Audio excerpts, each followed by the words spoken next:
installed. Visit halfpricedgranite.com. Affordable luxury.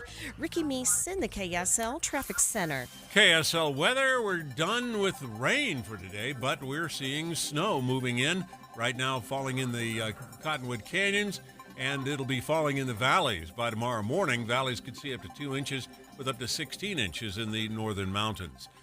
45 degrees and cloudy right now. I'm Dan Bomas, KSL News Radio, 102.7 FM, 1160 AM, and KSLNewsRadio.com, Utah's news, traffic, and weather station. Inside Sources. Inside Sources. America's voice of reason.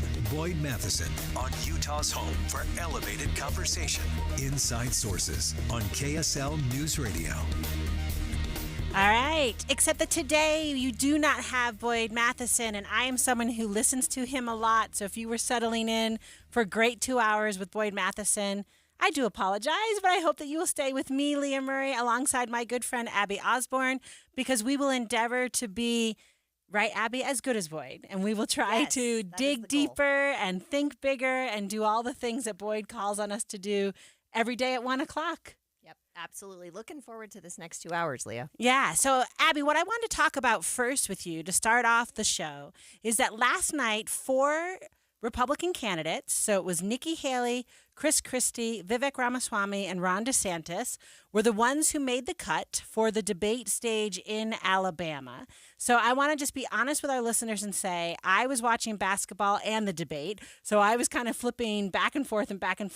But Abby was a much better student of democracy last evening, and she actually, I don't know if I learned much last night. She watched the whole debate. Do you have like a takeaway? Like, what was a big takeaway from watching it?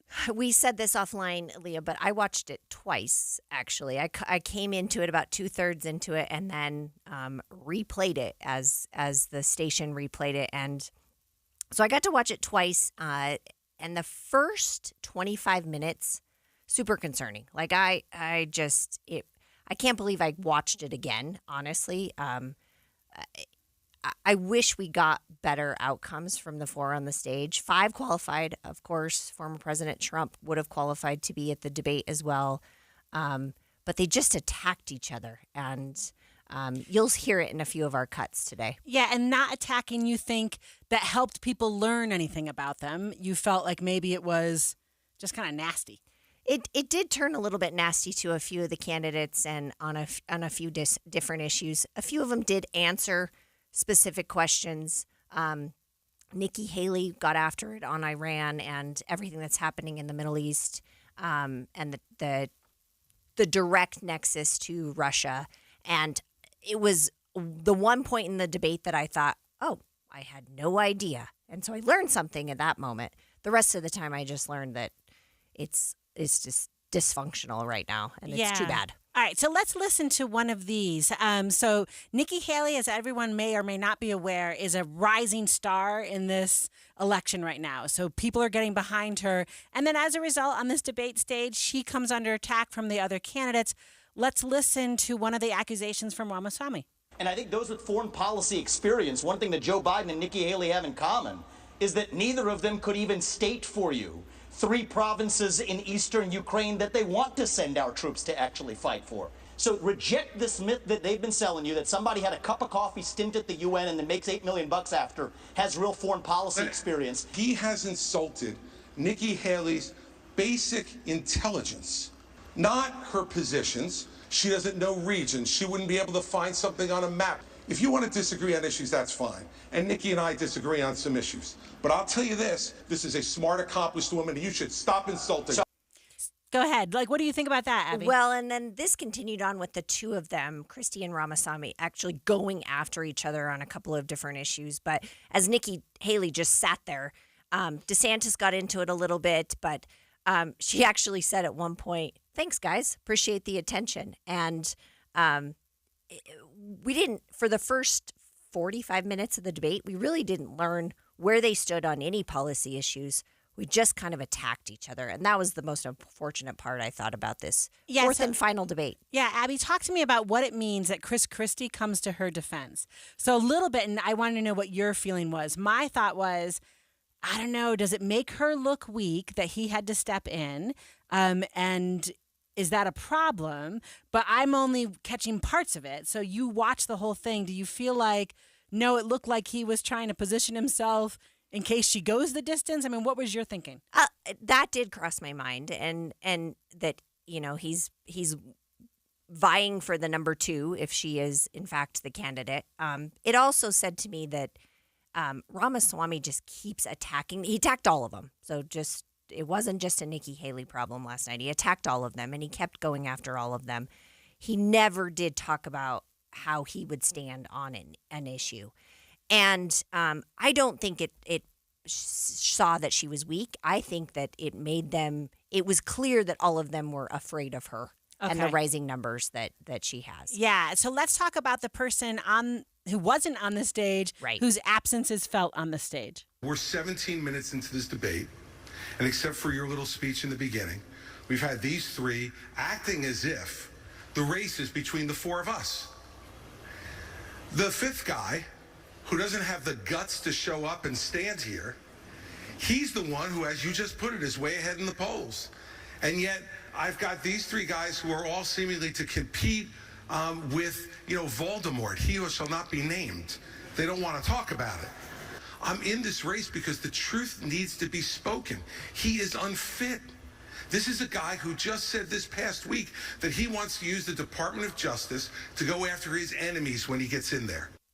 So what do you think about that? I mean, I love how he says very honestly, I'm only in this so that someone will say that Trump is unfit. Yeah. Right. But Christie's never going to be someone who gets the nomination. He's not, I don't think, a legitimate candidate. So what is it about is he right, Abby? Like, no one is talking about the elephant not in the room, but everyone should be talking about it. And they didn't up until, and you heard that in his comment, right? We're 17 minutes into the debate, and no one had brought up Trump at that point.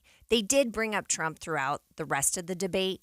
Certainly you're going to hear Nikki Haley's closing comments here in a minute, and she does bring him up. It is the elephant in the room, right? Those 4 hold about 40% of the vote, but Trump still has over 50% of the GOP vote right now and is a clear leader. And so it is interesting watching the 4 of them attack each other and not directly all the time going after Trump. We're just looking at numbers on the TV in front of us right now. Trump, 53%, DeSantis, 11%, Haley, 10%, Ramaswamy, 3%, and Christie, as you said, Leah, barely holding 1%. Yeah, barely holding on. All right, so let's listen to Nikki Haley's close. Our country is in chaos. We see it on the southern border. We see it on our streets in our cities. We see it on college campuses. We feel it with our economy, with inflation and with debt. And we feel it around the world with wars in Europe and within the Middle East. We have to stop the chaos, but you can't defeat Democrat chaos with Republican chaos. And that's what Donald Trump gives us. My approach is different. No drama, no vendettas, no whining. I love that. No whining. Yeah. Well, and we didn't actually bring up DeSantis much in this conversation, but he did better, I would say, than he did in the first 3 debates. This is the 4th and final. It was in Alabama, leading into the Iowa caucus here in the next, I think it's like 38 days away. So really short from the primary, and we're going to see what happens here in the next few months. Right, it's going to get exciting. So, but stay with us, because after the break, we're going to have a conversation with the Utah Lieutenant Governor, Deidre Henderson, about what work needs to be done to restore full trust in our elections. Stay with us.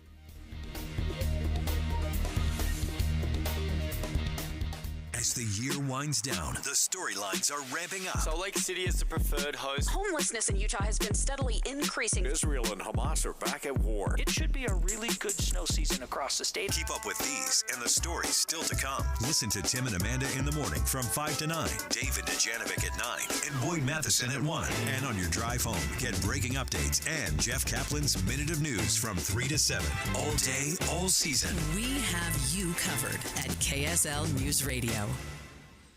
Andy Farnsworth and Steve Sales from the Movie Show. We are live at NPS, the industrial side of things, at 1601 Empire Road in Salt Lake City. And Steve, it's time for people to, they should already be thinking about Christmas gifts and things like that, but what a great place to come and get some amazing deals on what will be Christmas gifts that will blow the recipient's mind here at NPS. Oh, listen to the numbers. Anything under $300 is 30% off.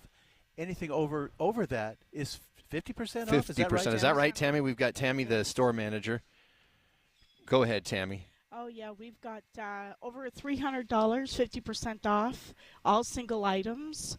Now, there are a couple exclusions. You can't get car batteries. You can't do the big batteries because I know people might be thinking about that. But that's correct. We do have some exclusions, but for the most part, we have some great products for huge discounts. I saw snowboards. I saw skis. And we're not talking like these are nice new snowboards, new skis. And some of them are going to be 50% off. Some of them are going to be 30% off, but you're going to walk out of here with some amazing deals today. Yes, we also have bicycles. We have scooters. We have a lot of, gifts for your family, power tools, all on discount. I see that propane table over there where you can sit around it. Yes, that's like the fire under $300, table. so that's going to be 30% off. Yeah. So, like I said, some amazing blow-your-mind gifts. We're going to talk about a lot of these things this afternoon. I haven't even made it all the way through all the aisles yet. I got stuck in sporting goods for a whole bunch because the stuff there was just so interesting, and we got plenty that we'll talk about here at NPS 1601 Empire Road in Salt Lake City.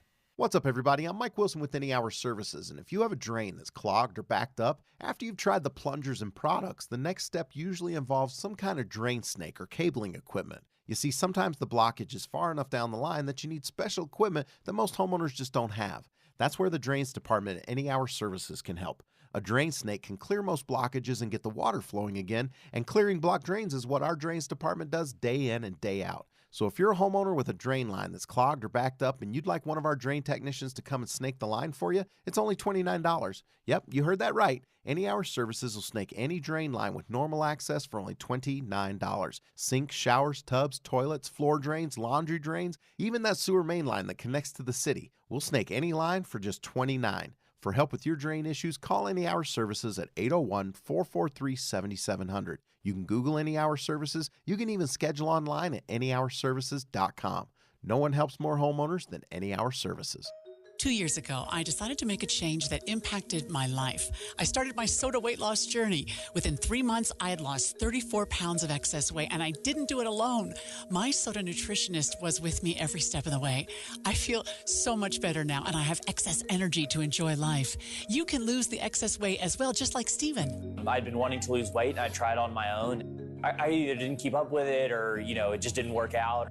I'd been seeing things for soda, and I was like, okay, I gotta go see what it's all about. So we came up here and talked to the nutritionist and loved every bit of it. It was a great idea. It's a great experience. And, I couldn't be happier, honestly, with the results and being able to stick with something and kind of the accountability of it. It's been great. The average weight loss for a male is 3 to 5 pounds per week, and the average female will lose 2 to 3 pounds per week.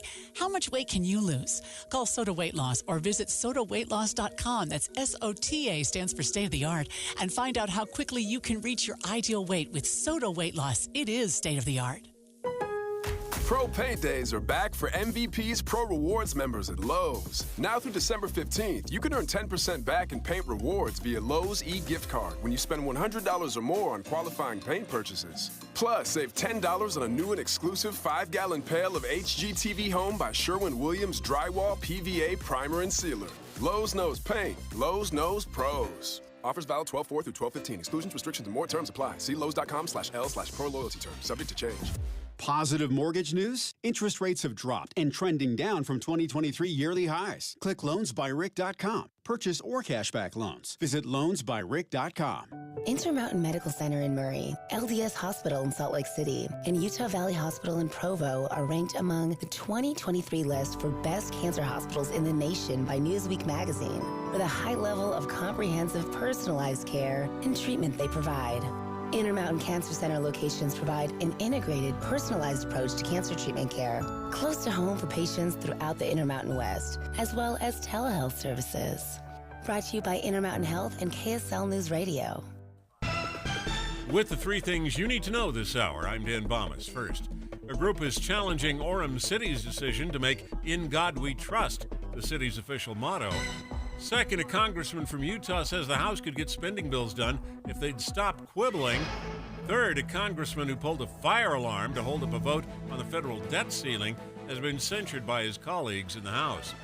Right now, 45 degrees and cloudy in Salt Lake City. And back to Inside Sources on KSL News Radio. Boyd Matheson divides rage from reason on Inside Sources. Welcome back to Inside Sources. This is not Boyd Matheson, but Leah Murray and I are here guest hosting today and couldn't be happier to be with you. Yeah, it's always fun. This is going to be a good time. It is. It is. So we're in our second segment. We're actually just talked about the big presidential election and the fourth and final debate that happened last night.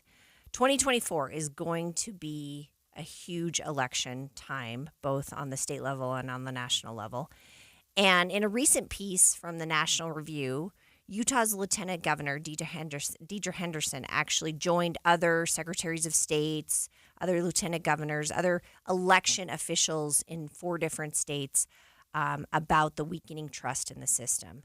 And she provided in the editorial some suggestions on how we restore it. So, Lieutenant Governor Henderson, welcome. We're glad to have you on the show.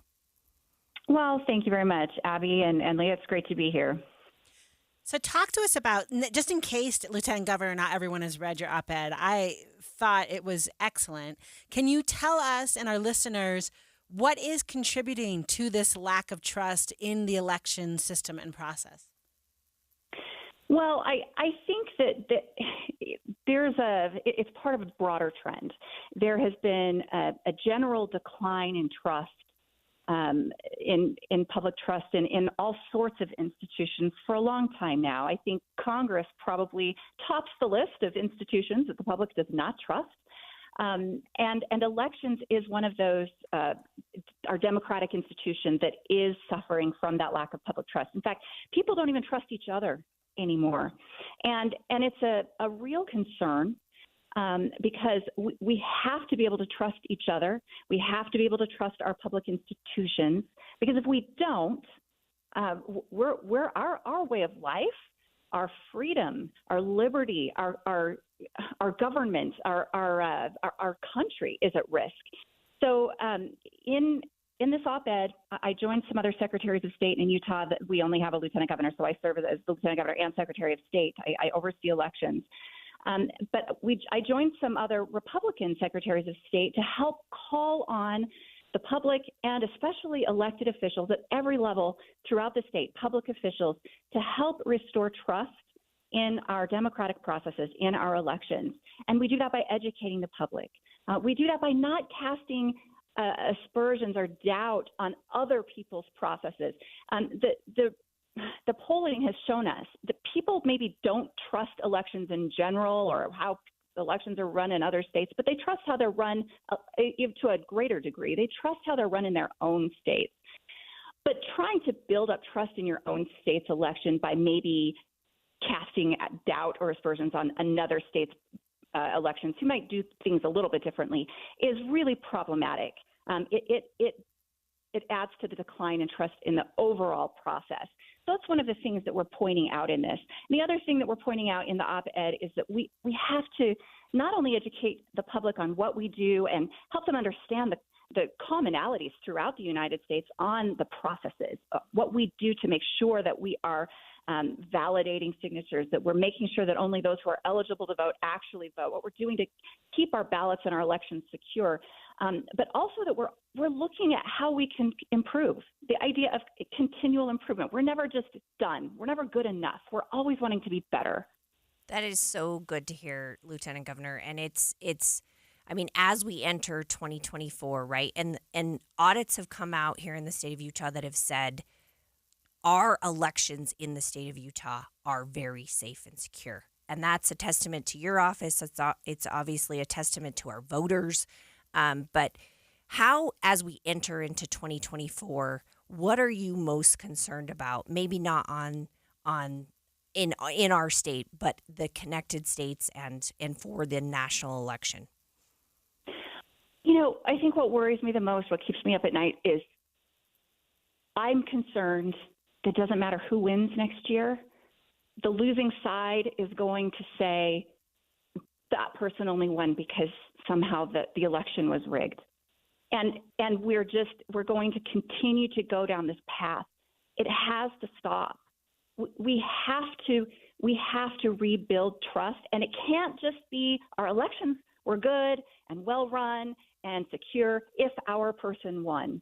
It just can't be that. It has to be. We have to come to the understanding that in a democratic republic, that we have elections, and there are winners and there are losers, but there's always another election, unless we get to the point where there are no more elections. And I worry that that's where we start heading if we continue down this path of the election was good if my guy won.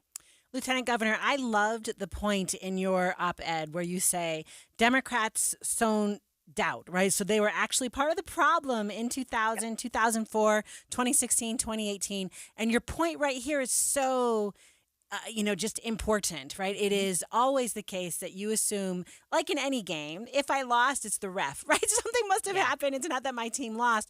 But what do we need to see from leaders from both parties to help restore this trust? Well, I think leaders need to first gain a basic understanding of how the elections are run in their state. Because when you don't understand something, it is much easier to doubt it or mistrust it. So first of all, leaders need to get to know what the processes are in their states, and maybe what some of the basic processes are in other states as well, because there are, every state does things differently, and that's how it's supposed to be. And so if you understand how things are done, then maybe you can help the public, your constituents, understand as well. And that's the main thing that we need to see. The other thing is, people have to understand that our elections are not run by, even the presidential election, not run by nameless, faceless bureaucrats in Washington, D.C. Our elections are run by our local county clerks. In Utah, we have 29 county clerks. Other states, like Iowa has 99 county clerks, right? Everybody does it differently, but elections are run by thousands of local jurisdictions across the country. There's no way to rig all of that, right? There's no way. But if you trust that your local mayor or your local legislator or your local state election elected official that their election was legitimate, then you've got to believe that the presidential election was legitimate too, because it's the same people running these races. It's the same people, and it's the people you go to church with, the people that you see at the grocery store, the people that live down the street. These are the people that run the elections. I, as a state chief election officer, I don't run elections. I oversee the process. I'm responsible for how things are done here in the state of Utah, but I don't run them. County clerks are independently elected at their county level. They're the ones that run the elections in their counties. And we're constantly working to make sure things are better. If anybody has any questions or concerns or just is curious about the process, their county clerks would love nothing more than to take them in, show them the election center, explain to them how the process works, and invite them. All of these things are done in public. Invite them to come and watch the process. Be a poll worker. Be part of the process. We have a good opportunity this coming year to participate in our democracy, participate in the election process, and be part of the builders. Be part of the people who build trust instead of tear it down. Lieutenant Governor Deidre Henderson, you couldn't have said it better here. Get involved in the process, understand what it means in the election process and how voting actually works. And we just appreciate your leadership here and all that you're doing in this space. Thank you. So coming up next, we'll continue this conversation on voting and elections. We'll look at new polling that shows younger Americans, they're not planning to vote next year. More to come after the bottom of the hour news.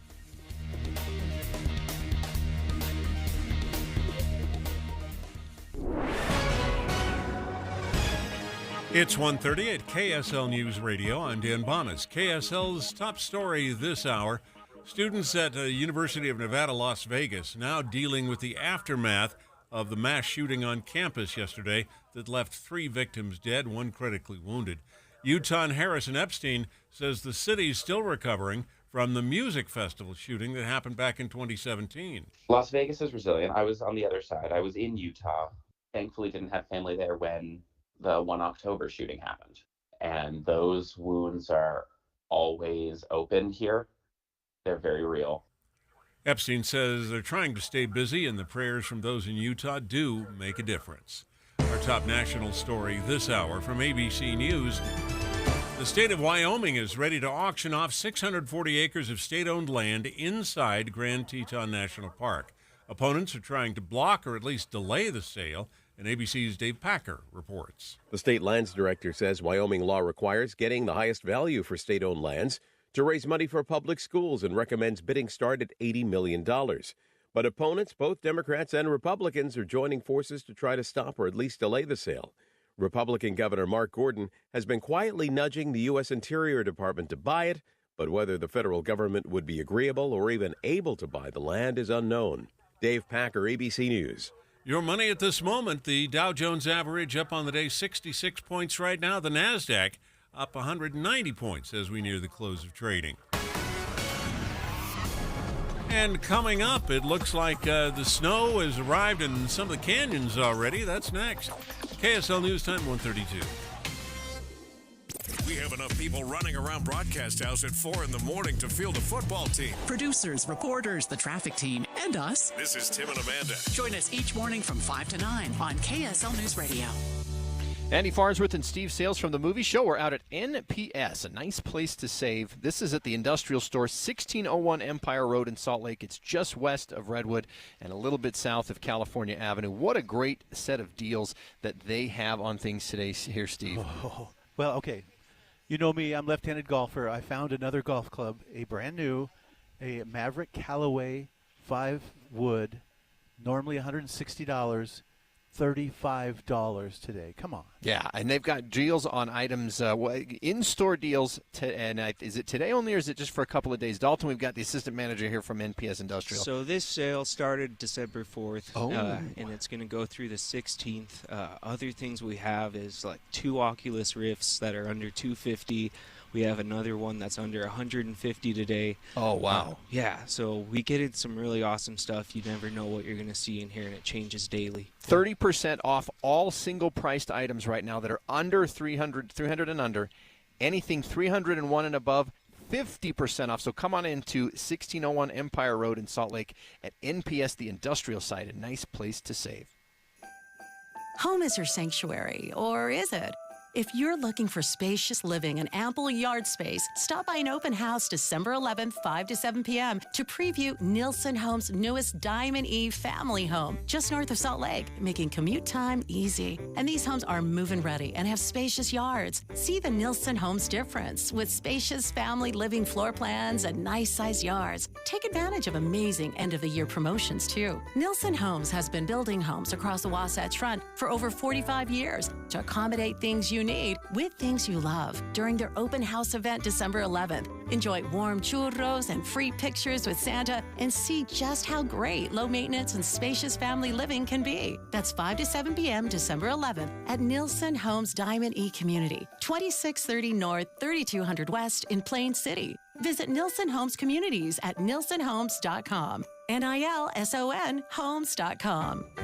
Hi, this is Doug Wright. A little experiment here that you can try in your home just for fun. Take 2 water heaters, run hard water through one and soft water through the other, then count how many years each one lasts. Now, of course, I can save you all that trouble because the experiment takes place every day in countless homes right here in the state of Utah. The result's always the same. Hard water makes water heaters and other appliances conk out years before they should.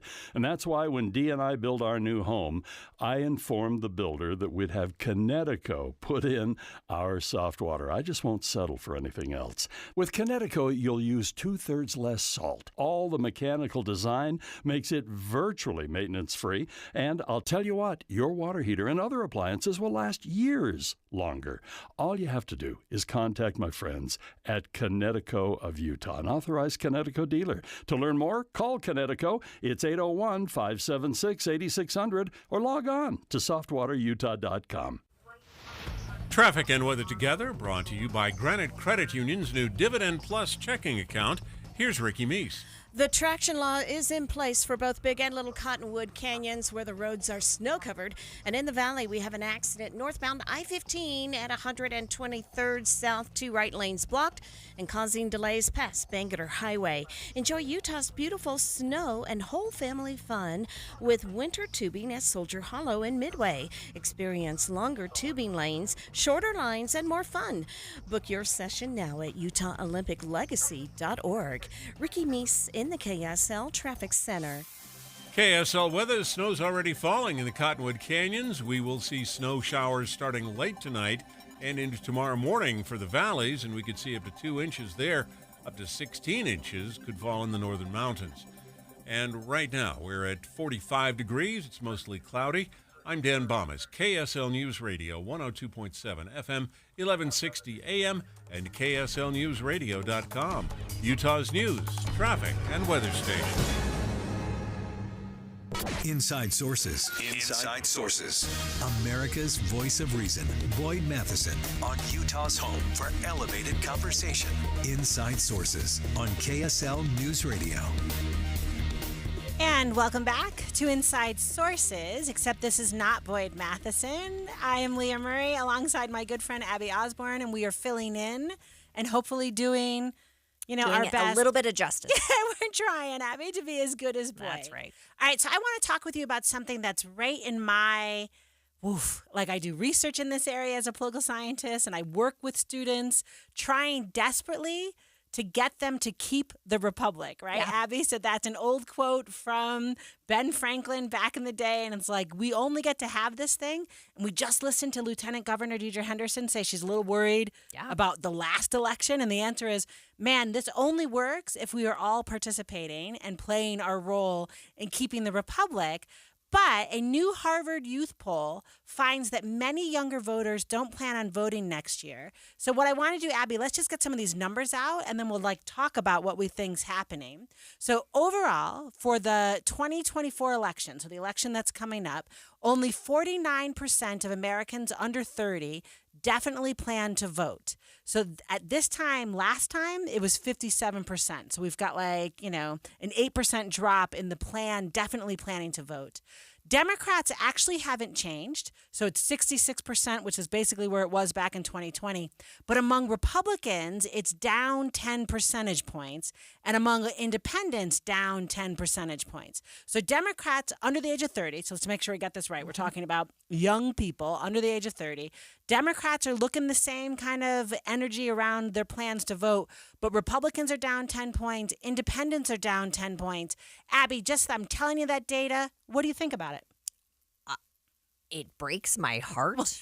Right, of course. Right? I mean, this is democracy at its finest, right? Going to the polls or turning in your ballot and making your choice, making your voice heard. And for them to say a year out, I'm not going to vote. I'm just not going to do it. It's really disheartening. It's really disheartening. And this was only under 30, 18 to 29. I would love to see the rest of the voter age. Yeah. In a poll, we couldn't find anything today, but super disheartening that young people do not think that voting actually matters. So, Abby, what do you think about the partisan differentiation, right? So Democrats are running about the same they were 4 years ago. And I don't mean, what does it mean for, parties? Does that make sense? Who's going to win? But what do you think what's up with independents and Republicans that they are down 10 percentage points each? What do you think is the issue for them specifically? I would say no one is speaking to them. You see it in the debate last night. We talked about this a little bit. Ramaswamy has tried to get in that younger voter. He's younger himself, barely at the age that he could actually run for president, but he's talked a lot about it. I don't think a candidate has connected with those voters. And it will be interesting to see if, Kennedy gets the wave or, somebody else, Liz Cheney gets the wave of those independent voters. Trump is not doing that, it seems like, with young Republican voters right now. And and that's too bad because they're a large part of the voting age people right now. Right, a big chunk of the Big electorate, chunk. right? So I love what you just said about Liz Cheney. So that's an interesting question. What my students tell me, Abby, is they're like, really, we're not joiners. They're hilarious. Like they micro-label like crazy, right? So they've got all sorts of little groups that they're in, but they don't want to be a Democrat and they don't want to be a Republican because they're just totally disappointed in those big parties. So when you say Liz Cheney, do you think, I don't know, like a third party option would be something, and I'm talking about Republicans and independents just because they're where we see those numbers dipping. Would that be something that those two groups, maybe that's how you get young people, is just a totally new idea that's not a brand that they are kind of bored of? It's possible. I mean, she just announced, 2 days ago, she was looking into it as an independent about running. The flip-flopping of parties and I don't know where to fit into is a little disheartening to me too, but and I'm not necessarily saying that voters need to decide, but the fact that they're coming out so early and just saying, no, I'm not going to vote, and not, I want a candidate that relates to me or I want a candidate that speaks to me, that would have been I'm undecided, I'm going to vote, but I don't know how. But they're just saying no right now. Yeah. And what I do think is interesting in this survey, so young people played a pretty critical role in electing Joe Biden in 2020, and he still maintains a lead. So in this poll, Biden is up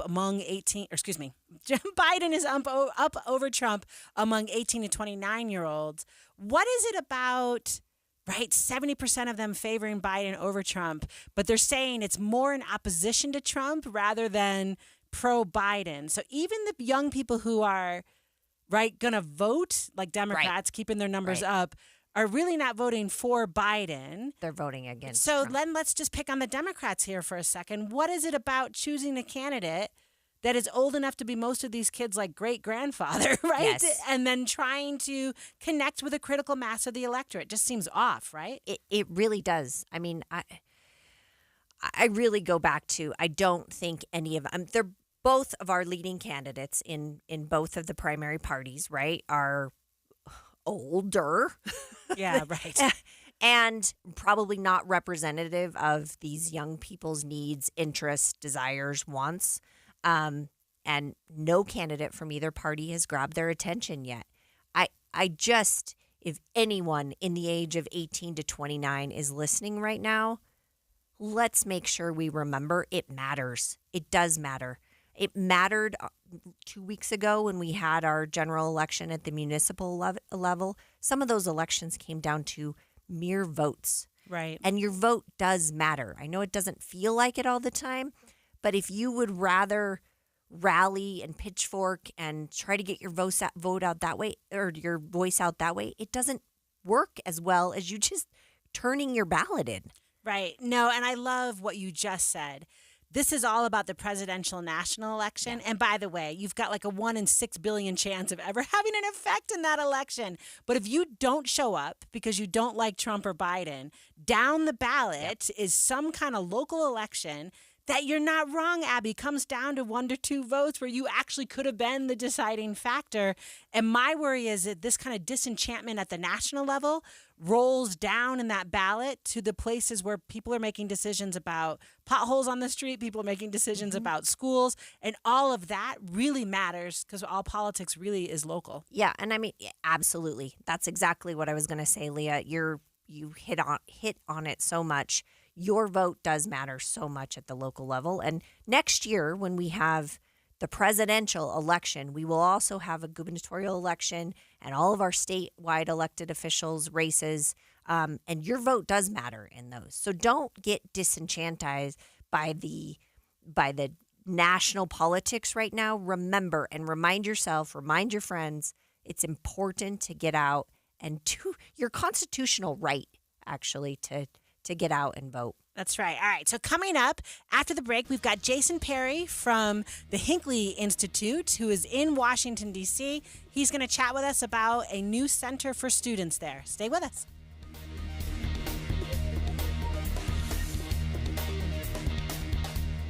The biggest financial decision you'll ever make. I've always felt like my kids will own a home. And it's trickier than ever. Insurance, PMI, don't even get me started on home repairs. If you're buying or selling a home, Dave and Debbie have you covered. The 2024 housing market. Each morning this week at 10:20 on KSL News Radio. And Steve Sales, and we are out at NPS Industrial's location at 1601 Empire Road in Salt Lake City, telling you about some amazing deals they've got going on. It's just in time to stock up and get gifts for Christmas, or even if it's not for Christmas, Steve, I'm finding stuff that I need all year round right here. I'm going to walk out of here today with 2 refrigerator filters that I normally pay $80 for. Right. I'm going to pay less than $40 for each one, and I'm like already on a. So I'm walking out of here with 2 essentially for the price of 1. And well, that's the thing that you learn here. When you come over to the industrial side, it is sort of like an adventure in discovery. You may not think you need it, but when you see it, you're like, oh, I need to have that. And it's already 30%, at least 30% off of a retail price. That's NPS's everyday thing. But Tammy, the store manager here, Tammy, you guys have some additional deals going on right now for stuff you buy here. We do. All single-priced items, $300 or less, will be 30% off, and anything above $300, all single items are 50% off. So you're going to get excited, you're going to see the low price, and then you're going to be able to say, oh, wait, and it's even lower than that. It's even lower. And there are a few exclusions to that, but they're on the board here as you walk in. As soon as you walk in. Yeah. So come out to 1601 Empire, 1300, and just west of Redwood, and come check out these amazing deals. Guys, does she need a little escape this year? Introducing Cozy Escape Pajamas from Pajamagram, America's PJ experts. These PJs are just the getaway she needs. So take that time off and plan a holiday staycation. Cozy Escape Pajamas make the perfect gift for your special someone who deserves a little rest and relaxation. Treat her to luxurious next-level Cozy signature soft fleece. They're as light as a dream and will keep her oh so warm, like snuggling in her favorite blanket. She'll love to cuddle in Cozy Escape PJs on those extra chilly nights. With Pajamagram, you can even add gift packaging. Order now for guaranteed delivery by Christmas. She's missed out on a lot of things she loves this year, so this Christmas, give her the escape she deserves. These new PJs are selling fast, so order today. Go to pajamagram.com right now. That's pajamagram.com to order Cozy Escape Pajamas. Pajamagram.com.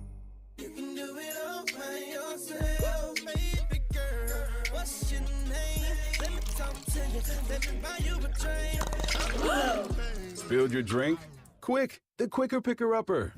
Bounty picks up spills quicker, and each sheet is 2 times more absorbent, so you can use less than the leading ordinary brand. So you can get back to your night. Bounty, the quicker picker-upper. When my daughter gets a cold, I have a secret weapon. DayQuil Kids Berry from Vicks. DayQuil Kids is specially formulated to treat kids' most bothersome cold and cough symptoms quickly. And the best part is that DayQuil Kids Berry tastes really great. Aren't you supposed to be resting? Maybe. DayQuil Kids Berry. The Kids Berrylicious daytime congestion, coughing, stuffy head, stuffy nose, just for kids. Medicine. Safe for kids 6 years plus. I'm a big believer in investing into what the wealthiest people in the world invest into. But it's not easy to know exactly what that is, and it hasn't always been possible for regular folks like you and I. But that's changing. I'm Jeff Jr. with Trajan Wealth, and if you've done a good job acquiring some assets, now is the time to consider private equity. Private equity is ownership of private companies that aren't traded on the stock market and in most cases are very exclusive. Examples could include ownership of apartments or nursing homes, dental practices, solar farms, you name it. Why do so many billionaires invest into private equity? Because of historically low correlation to the stock market and historically higher returns. If you have a goal with your portfolio but aren't there yet, call Trajan Wealth today. Call 801-899-7600. That's 801-899-7600. Advisory services offered through Trajan Wealth, LLC, an SEC-registered investment advisor. May require accreditation. Any Hour Services can help you make sure your furnace keeps you warm this winter. Whether you need a tune-up, a repair, or a second opinion about replacing it, call Any Hour Services or visit anyhourservices.com. Boyd Matheson divides rage from reason on Inside Sources. Welcome back to Inside Sources. I am Abby Osborne here with my friend Leah Murray. We are not Boyd Matheson, but we are happy to fill in for him today. Yeah. And starting today, the University of Utah student interns will officially have a permanent home in Washington, D.C. Today, the university is celebrating the grand opening of the Orangey Hatch Center, a place where students can live while interning in D.C., and many of them do. It will also be the university's embassy for our nation's capital. So joining us live now is Jason Perry, the Vice President of Government Relations and the Director of the Hinckley Institute of Politics at the U. He's actually in D.C. for the opening of this Hatch Center. Jason, so happy you can join us from the East Coast. So glad to be with you both today. Yeah, this is a big day for the university, and we're almost to go time on the opening, so I'm glad to be able to talk to you about it. When does the ribbon get cut? Well, 5 o'clock Eastern time. Okay, so we're just an hour early. A couple of hours. Yeah.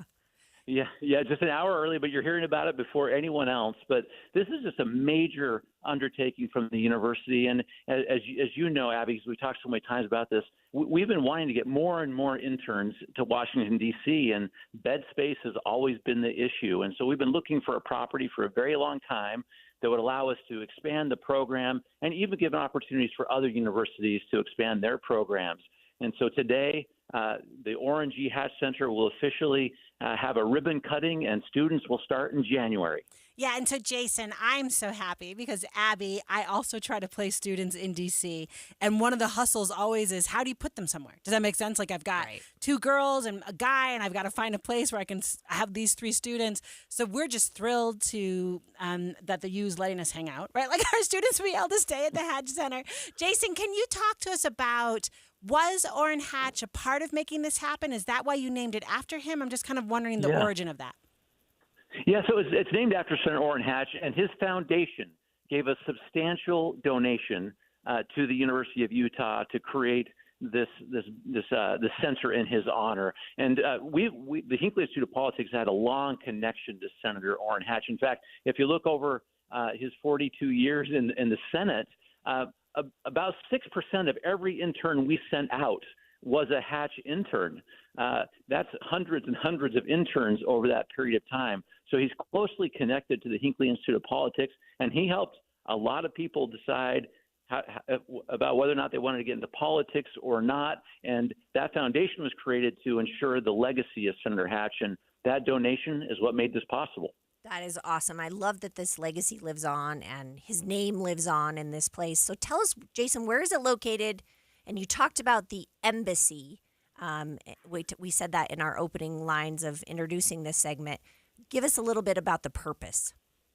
Yeah, in a very real sense, this is our embassy in the nation's capital. And it's not just because it looks like an embassy. It's right off of Embassy Row. It's right off a block away from DuPont Circle. This is a place where the think tanks and the major universities in the country have a presence.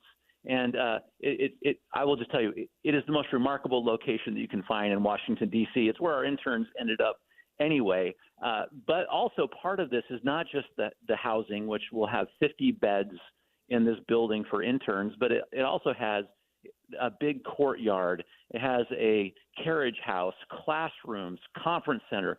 This is a place where Utah, not just the University of Utah, can meet to gather, to have events, to have classrooms. This will be something that will be good for the entire state. So can you talk to us? And so I'm teasing a little bit. I've got a big smile on my face, Jason, as I say this. She does. Because Abby and I were talking offline, like, I was saying maybe Jason gets to stay there, right? So when he's back on the East Coast, this is where he lives when he goes. And Abby was like, maybe he doesn't want to stay with the students in the Hatch Center. So maybe it's a case that we don't want to do that. But can you tell us about, like, what does, so for a student who would be coming to D.C. and parents who are sending their students, right? It's a cool place to be. The rooms are probably beautiful. Just talk to us about that. But also, is it safe? Like, what programmings are you going to have? Yeah, go ahead. Yeah, I appreciate it because I will not be staying there. This is not the place for the adults. We did not build it. Although I will say this, in the basement we have an RA. So in terms of like these parents who are thinking about sending their students there, we have a professional resident assistant that will be living on site in the basement, responsible for taking care of the safety of the students who are there. And this is, for those listeners who know Washington, D.C., this is an amazingly safe location. It's a place where other universities have put their students in the past. And we've built this in such a way that even though adults and others are not part of the living space for the students, there is space in this lobby that feels very much like an embassy, and a conference room and offices where people from Utah can land and work if they need there on site. It really is designed as a place where all of Utah can come and find some resources, have a place to do some business there. And my hope is listeners out there and all of you and Leah for Weebird, that we make sure that we're having events there regularly where Utah is showcased. That is awesome. I'm going to project a little bit, Jason, if you don't mind, but the impact of having Utah students in D.C. working for our senators and Congress members is so important to bring back Utah to D.C. This is such a place where we could get things done, and I just really commend you for making this really impactful and important. But if you're a student, let me ask a question here in my projection, but if you're a student wanting to do this and listening and or a parent saying, my kid needs to go do this, what would you say to them? How do they get involved? Where do they go from here? Well, through the universities is step number one. Programs like the one that you run, Leah, and me at the Hinckley Institute of Politics, every university in the state of Utah has a program where they send interns to Washington, D.C. And as we've talked in the past, I've made sure everyone knows that we would love to help provide some of that bed space to make sure this is a Utah house above all. So for those students thinking about it, it really is time. It's heavily subsidized. There is no reason for someone not to come do an internship here in D.C. And for those who are thinking about going to college, going to university, just keep these programs in mind, because it is a defining moment for your education. It is where you decide what you want to do sometimes in life. Sometimes it helps you decide what you don't want to do. All of those things are very important, and it all will happen here. Yeah, and Jason, what I love about this too, I love that you keep talking about it as a Utah house, because the students who go back become a network, right? And it's the next generation of our political elite in Utah. So it's about bringing Utah to D.C., but then it's also about, right, Abby and I have been talking today about participating and young people keeping the republic and being a part of this. Man, this is where leadership's going to grow, right? Like, this is going to be where our next governors come from. That's absolutely right. This is the place where you learn those skills. But also, I think you used exactly the right word in my mind. It's that network. Those of us who did internships here or in other places, you realize that is a network that actually matters in life. So much different than the kind of networks and the connections we have on social media, et cetera. These are the connections to people who will impact our careers and help teach us what we need to know to help lead. And when I look at these students, I increasingly realize that they're learning the skills right now because they will be the ones running for office in the future. Jason, thank you so much. Jason Perry, the University of Utah and the director of Hinckley Institute, Vice President Government Relations. Thank you for joining us an hour before your ribbon cutting of the Orrin Hatch Institute, live from D.C., really. Yeah, thank you both. So coming up, we'll go live with KSL's TV's Dan Rascone, who is in Vegas, where a professor was shot and killed, and he killed 3 people. So stay with us after the break.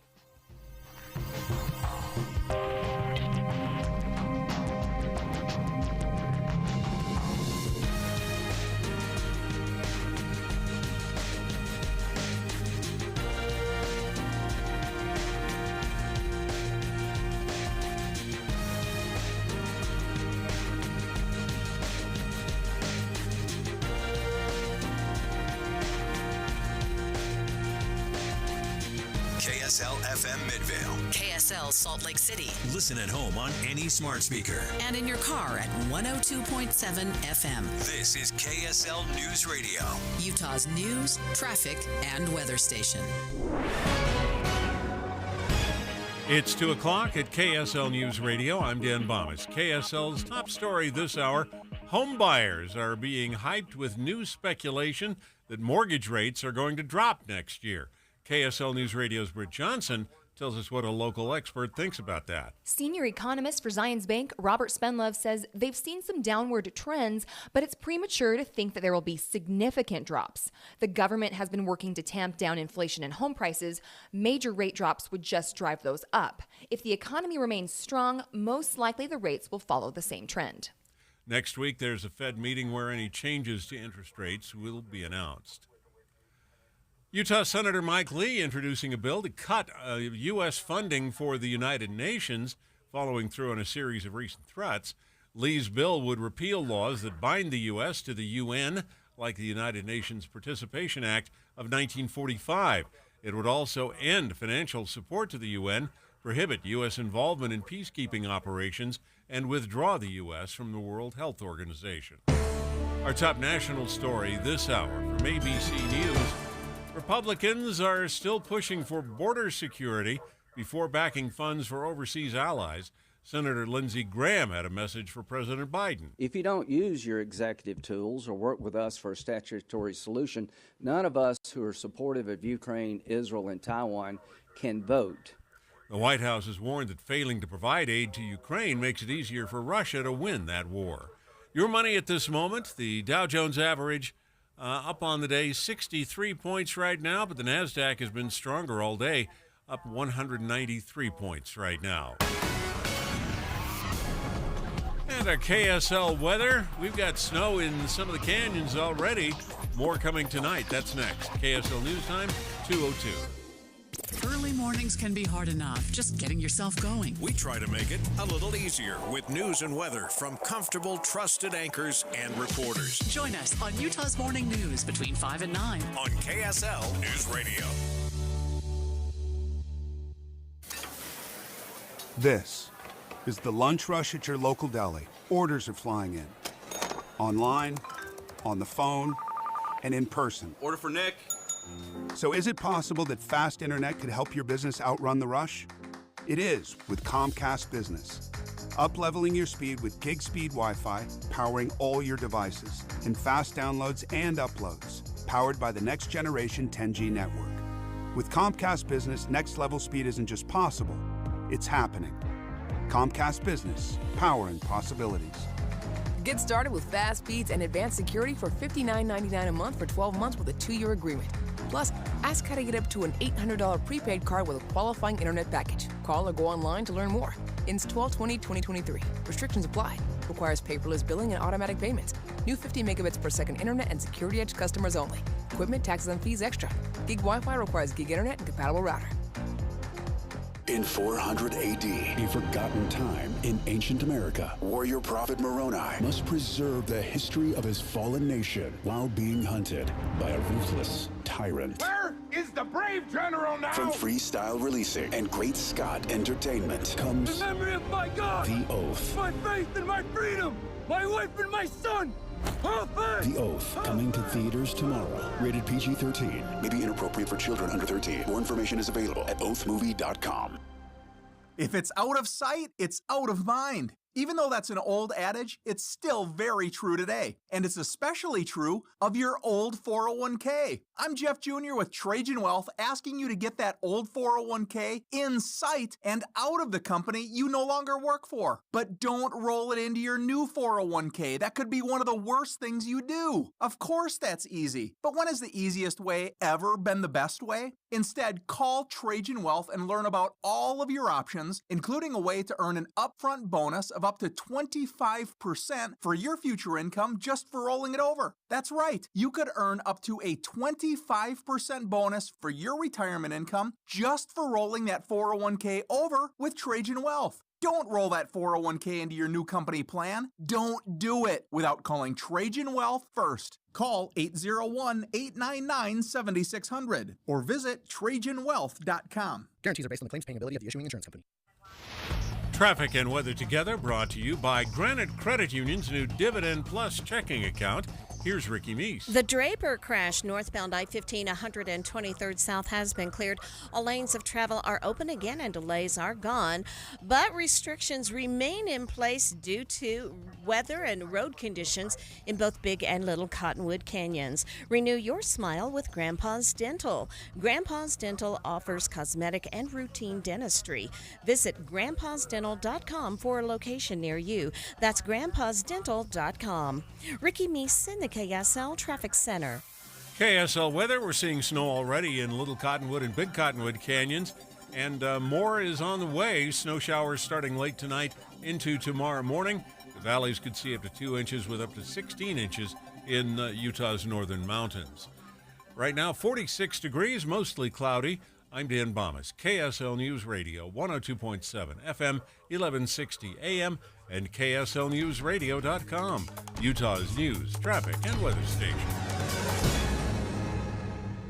Inside Sources. Inside Sources. America's voice of reason. Boyd Matheson on Utah's home for elevated conversation. Inside Sources on KSL News Radio. And welcome back to the second hour of Inside Sources. You're here with me, Leah Murray, alongside my good friend Abby Osborne, and we are filling in for Boyd Matheson today. And Abby, I wanted to start the second hour of the Inside Sources show talking about one of my heroes. Last week, former Supreme Court Justice Sandra Day O'Connor passed away. She was the first woman appointed to the Supreme Court by Ronald Reagan back in 1981. And I loved the thing she would say is she'd say, I know I'm the first. I need to not be the last, right? Very aware that the world was watching her. For a long time, she was the most powerful woman in America because no one else had achieved that level of authority. And left behind a major legacy, all sorts of interesting points, right? Like she absolutely was a swing vote. So she is in the majority making major decisions around affirmative action, around women's rights. I mean, she was always right in the mix, writing beautiful opinions, being very much a conservative, but reaching out across to build consensus. Today, we wanted to focus on one part of that legacy, which is religious freedom. So we've got Kelsey Dallas, who covers religion, sports, and the Supreme Court for the Deseret News, with us to help us think about this. Kelsey, welcome to the show. Thanks for having me. All right, so Kelsey, can you tell us just a little bit about what role did Justice O'Connor play on the Supreme Court? So you can talk about that kind of generally and then get us into a little bit what your article was going after, which is how did her rulings affect religious liberty and freedom in our country? As you noted, Justice O'Connor spent most of her 24 years on the Supreme Court as a swing vote, meaning that she was able to broker compromises, and when compromise wasn't possible, she had to choose sides between the more conservative justices and the more liberal justices. And so in a variety of areas, she had a lot of power because in the highest tension cases, it typically comes down to a 5-4 vote, and she was often that fifth person. So there is no exception for the religion cases, those dealing with the two religion clauses in the First Amendment. And when I reached out to legal scholars to talk about some of her most famous faith-related rulings, they just mentioned that she played a really interesting role, especially when it came to funding, because she would side with the more conservative justices when it came to sending government funding to religious schools, for example, but then go with the liberal camp when it came to other types of government entanglement with religion. So she was very worried, for example, about government prayer, because that would necessarily involve taking a side and using Catholic language versus evangelical language versus Jewish language. And so she saw these nuances in the government relationship with religion, and because of her place at the center, was able to create very nuanced rulings over that quarter century. So definitely aware of separation of church and state at the highest level, Kelsey. So talk to us a little bit about some of the religious cases she ruled on. You alluded to a few of those there, but if you can add some more color to some of those cases. Sure. So I mentioned some funny ones. There were cases that dealt with religious schools hoping to get government support, and that could be for things like buying textbooks or improving the classroom in some way. So it wasn't that they needed the funding directly to operate. It could just be support for some particular piece of the schooling. But the ones that I remember her more for, and that I had actually had a chance to write a bit about a few years ago, is that she talked about government displays of religion. And so that's very relevant for this time of year, where outside of courthouses across the country, you sometimes see a display of the nativity scene or a cross that's lit up for Christmas. But next to that, you might see other religious displays just to make sure all faith groups have sort of equal access to that space. And she famously wrote about when those types of displays are appropriate and put forward a concept that was sort of called the neutral observer, the endorsement test, where she was trying to have judges think about what this reasonable, informed observer would say when they happened upon this display and whether they thought it would be inappropriate entanglement between the church and state. And that's been controversial because it's hard for a judge to say, oh, let me be so objective about this.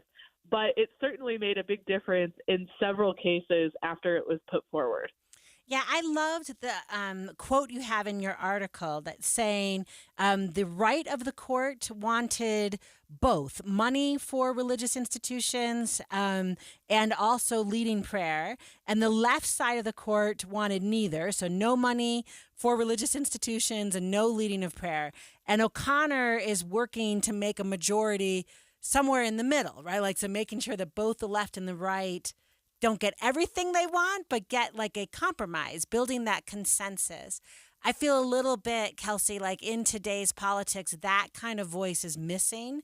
I think a little bit we are putting self-interest or party interest over, consensus and common good a lot. I'm wondering if you could speak a little bit about what you think people who are interested in politics today, but also I think justices who are serving on our courts could learn from O'Connor's example as a justice. Well, it is interesting to think about the court in the 1990s. Kennedy working together in the center. And you have to ask yourself, is there some mirror of that on today's court? And it really depends on the context. There are certainly surprises. In the religious freedom cases I cover, you wouldn't believe how many end up being 7-2 or even unanimous, even though there is this clear divide between the conservatives and the liberals. But on other issues that O'Connor was also sort of known for, like abortion cases, I think that that's where we now do have pretty much 5 definite conservative votes that were the ones that worked together to overturn Roe v. Wade. And so in future cases dealing with abortion, you wouldn't really expect one of those 5 votes to peel off.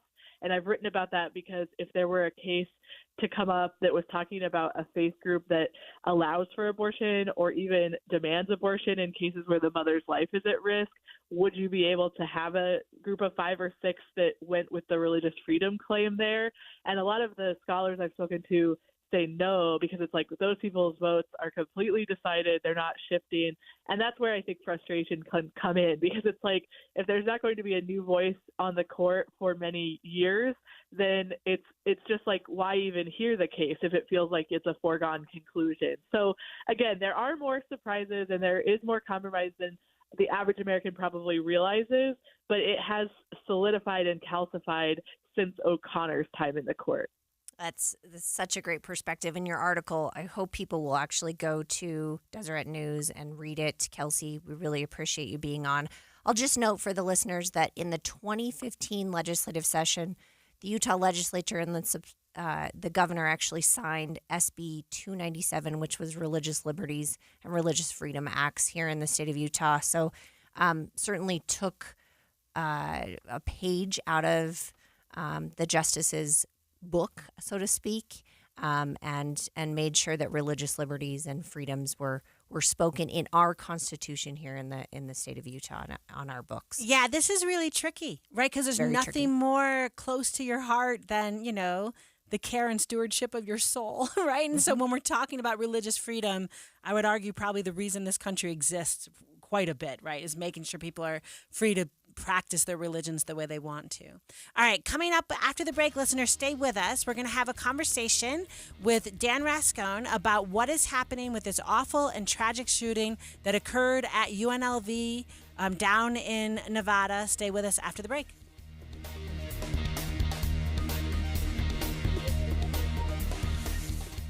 Was this on your list for 2024? Mike Lee could be on the short list if they head up the Justice Department. Mike Lee as AG.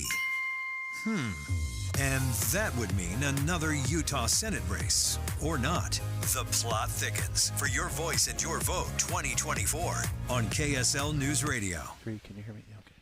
Andy Farnsworth and Steve Sales at NPS, the industrial side. NPS stands for a nice place to save. It actually stands for National Product, but nice place to save works way better. And listen to how you can save right now as you get ready for Christmas. 30% off. First of all, everything at NPS is at least 30% off of retail. So you're going to see a deal on anything you look at. 30 to 70. 30 to 70, and that's the base. Now, then they have additional deals off of things, and that's what we're looking at right now. 30% off all single-priced items here at the NPS industrial side for things under $300. These are some of the things you can get for under $300 right now. You can get, you can get snowboards, hoverboards. Some of the fireplaces were under $300. There's some power tools under $300. The lawnmowers are, a couple of them are over $300. Yeah, but that's 50% off. Over $300 is 50% off, so you get even more savings as you go along here at NPS. This is a great place. 1601 Empire Road. It's just off of 215 California Avenue and just west of Redwood Road at about 1700 South. It's easy to get here, and you'll see some amazing deals if you come in, especially today with these 30 and 50% off. When we both have piles that are building. Oh, yeah, and it's getting bigger with each break here at NPS. Adopt US Kids presents What to Expect When You're Expecting a Teenager. Learning the Lingo. GOAT, G-O-A-T, acronym, stands for Greatest of All Time. As in, spaghetti sandwiches for dinner? They're my fave. Dad, you're the GOAT. You don't have to speak teen to be a perfect parent. Thousands of teens in foster care will love you just the same. Visit adoptuskids.org. Brought to you by the U.S. Department of Health and Human Services, Adopt U.S. Kids, and the Ad Council. The holiday season is right around the corner, so give the gift that's hard to wrap, but easy to give. Give them a Stihl. With powerful trimmers, blowers, and chainsaws to place under the tree, the Stihl Holiday Gift Guide has something for everyone. Save $20 on the BGA 57 battery-powered blower. Visit your local Stihl dealer or go to stihlusa.com/gift guide.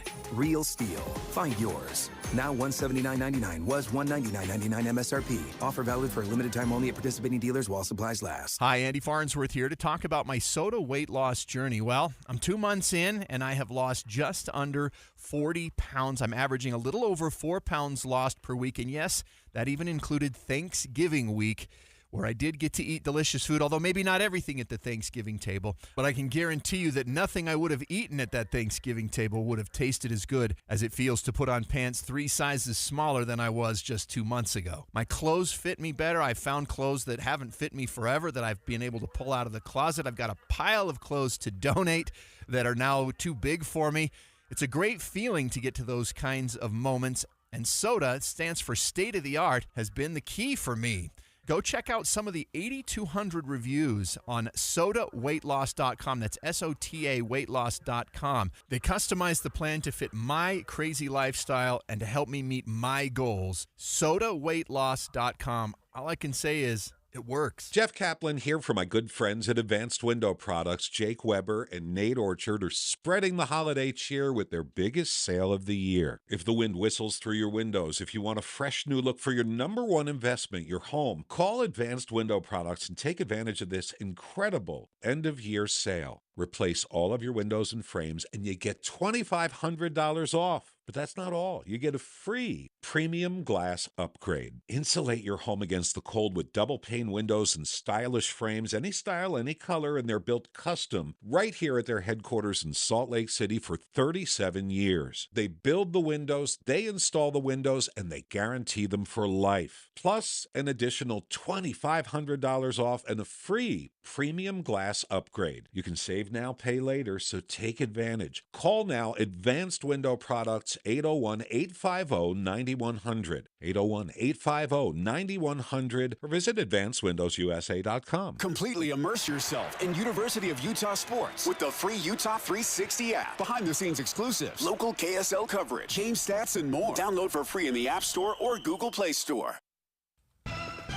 With the three things you need to know this hour, I'm Dan Thomas. First, can we look for interest rates to drop and homes to become more affordable next year? Well, the Zions Bank economist says don't hold your breath. Second, Senator Mike Lee is pushing a bill that would end the U.S. commitment to the United Nations. Third, Republicans in the Senate still demanding action on border security before they'll vote for aid to Israel or Ukraine. Right now, 46 degrees, mostly cloudy in Salt Lake City. And back to Inside Sources on KSL News Radio. Get deeper insights on the news from Inside Sources. Welcome back to Inside Sources. We are not Boyd Matheson, but we are Abby Osborne and Leah Murray. And thank you for listening to us during this 2-hour period of your afternoon on this Thursday. We're going to go into a little more of a solemn story here. Obviously, we're going to talk about the awful shooting that happened yesterday at the University of Nevada in Las Vegas. A professor who recently applied for a job. He was not a professor at the University of Las Vegas, but he was applying for a position, shot and killed 3 people, critically injured a few more before he was taken out by security from the campus. KSL's TV's Dan Rascone is in Las Vegas following the story. He joins us live now for the latest updates. Dan, thank you for being here. Tell us what's happening on the ground. Yeah, thank you very much, ladies. It's good to be on your show. The heartbreak, the emotion, and the feelings of anxiety are still very real here on campus. We've been here all morning, all day long, pretty much on campus, talking to some students and others. And you can just feel it and see it in their eyes and in their hearts and just the way that they talk. We were trying to find, obviously some Utah connections, being from Utah and everything. And we found a former BYU student and also a professor that teaches here now that was a BYU professor for like 10 years. And both of them expressing feelings of just, still anxiety. The one BYU student that we spoke with, former BYU student we spoke with, she talked about how being in the student union building, which was right next door to the the business building where this all unfolded, they were allowed to come back into the building today to grab their belongings because, these students literally just ran for their lives and left everything behind. And so she talked about just how difficult it was to go back into that building where she thought that she literally was going to die. I mean, she really did. She said about 100 of us were huddled down in this conference room, and we heard screaming, we heard yelling, we heard a lot of commotion. Then we heard silence, and all of a sudden the doors opened on the corner, and we can kind of see some light, and then we saw teachers raising their hands. And she said, I thought that was a shooter coming in, and our life was over.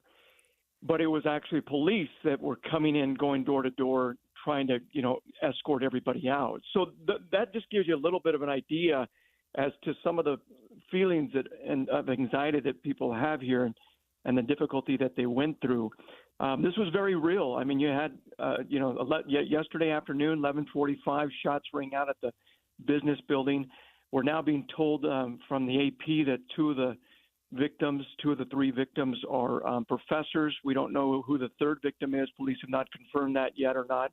You had talked a little bit about the suspect right now, a 67-year-old man who professes to be, according to his, website and thing, a part-time professor who had applied here to UNLV and was not hired. And so there's still a lot of unanswered questions, still a lot of anxiety. Campus is still closed. It will remain closed through tomorrow, possibly even into next week. But again, there's just a feeling of just great anxiety and heartbreak here on campus today. Yeah, Dan, and this just kills me. My real job is a professor up at Weber State University, and we prep for these. Like, you get training, right, what you're supposed to do if something like this happens. And your story of the student and how she felt just, that my heart is just breaking a little bit.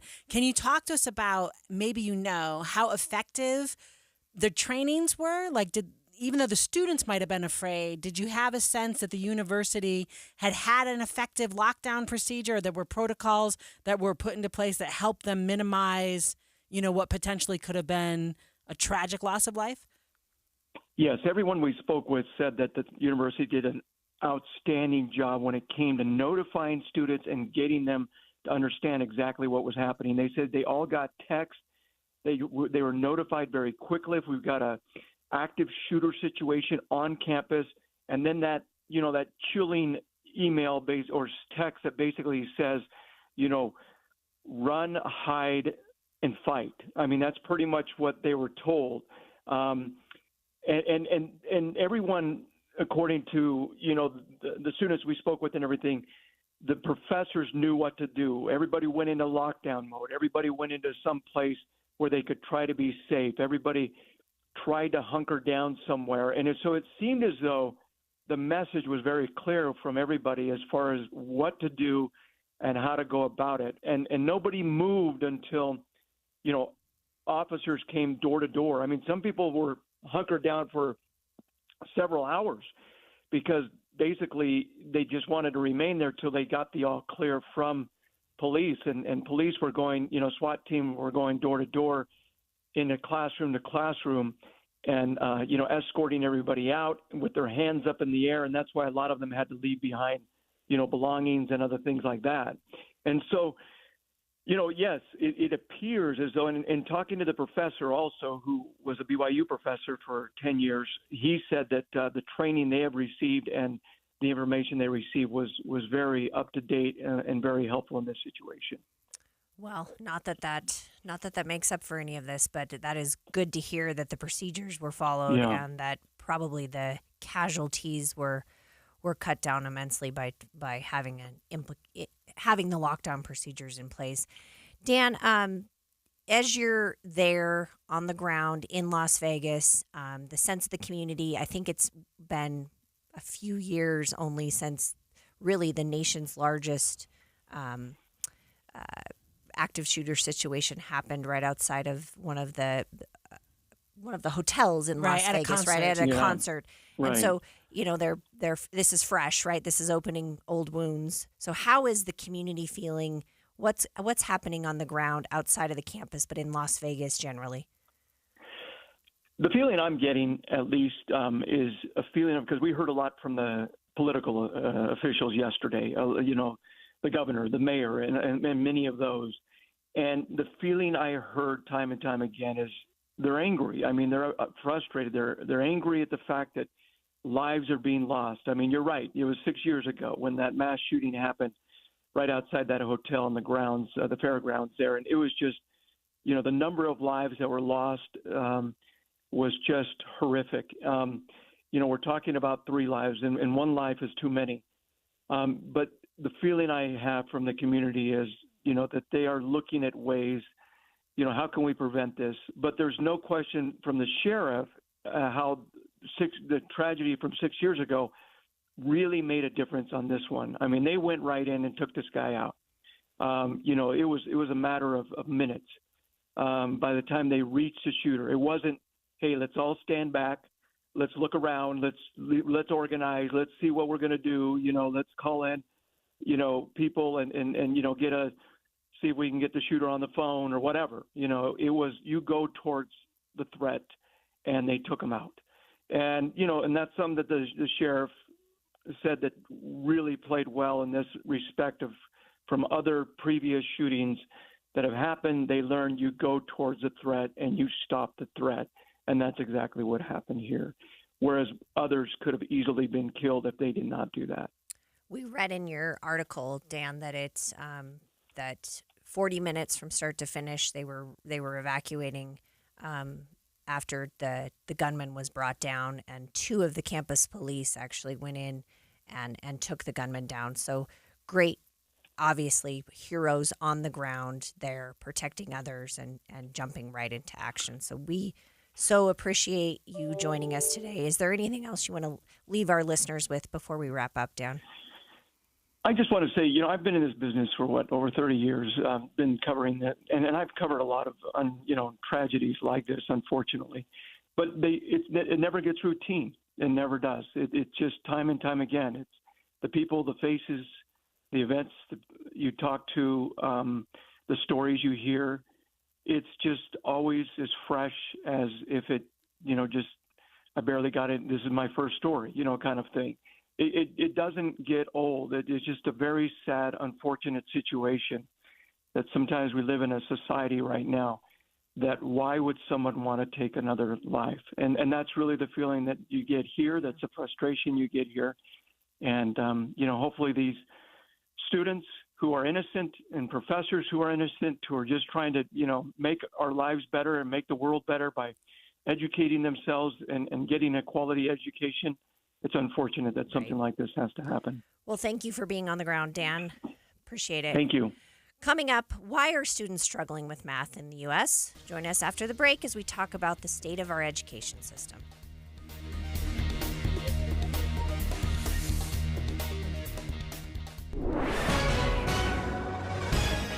It's 2:30 at KSL News Radio. I'm Dan Bomas. KSL's top local story this hour. West Valley police say a man who had several arrest warrants tried to run away and carjack a vehicle at a fast food drive-thru when he was stopped for jaywalking. KSL.com reports Jose Silvestre Vargas had warrants going back to January of 2022 for burglary, theft, and drug-related crimes. Police say he tried to pull the driver of a Jeep out of his vehicle after he ran away from police, and he's now facing several additional charges. The United States facing what experts call a record number of drug shortages. KSL News Radio's Alexandria Bonilla reports. Shortages increased by nearly 30% last year. Lawmakers are being told the shortages are mostly for generic versions of drugs. Generic versions make up 90% of prescriptions and are typically cheaper. Most of these generic drugs aren't exactly new. They've been produced for decades. The problem is they are mass-produced by a select few companies. Substitute medications are costing Americans more and producing unwanted side effects.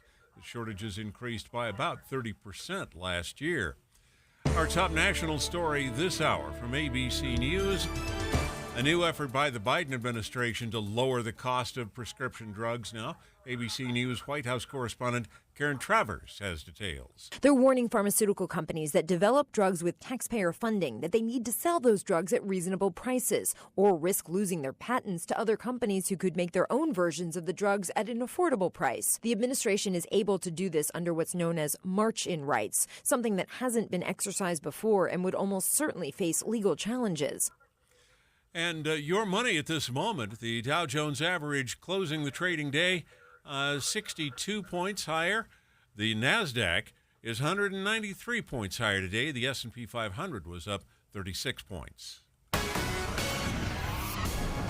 And our KSL weather looks like the snow is on the way. That's next. KSL News Time, 2:32.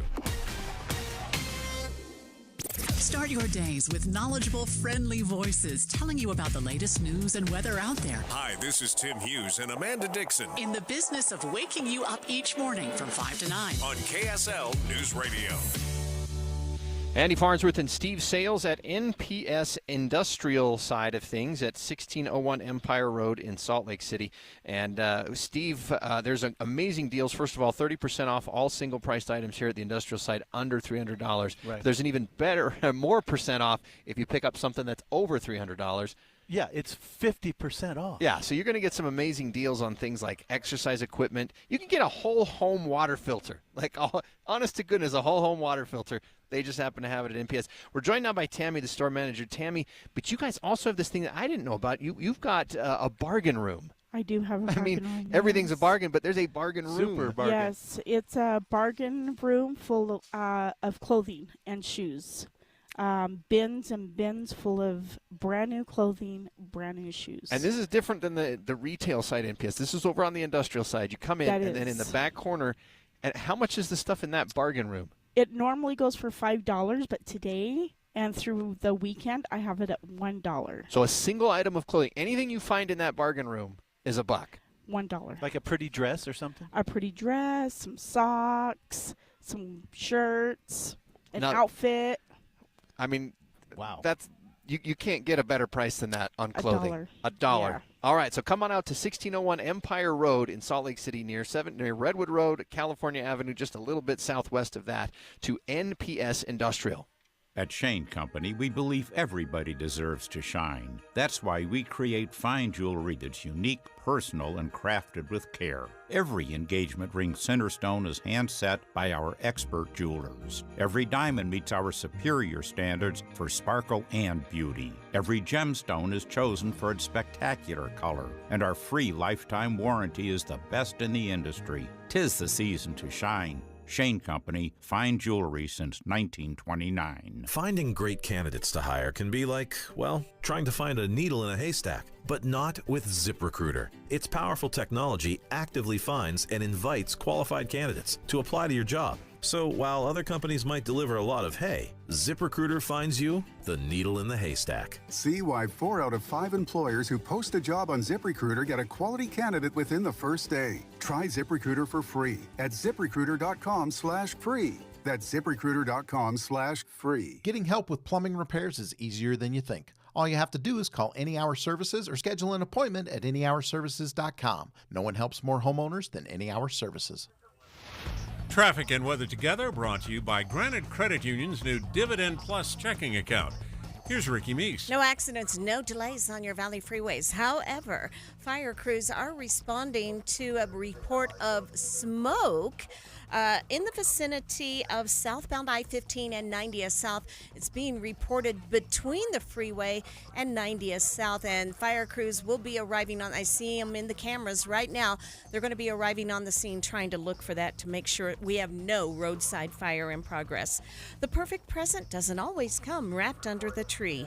Treat your loved ones with an unforgettable afternoon or evening of music and laughter with the Utah Symphony. Find your tickets at utahsymphony.org/holiday.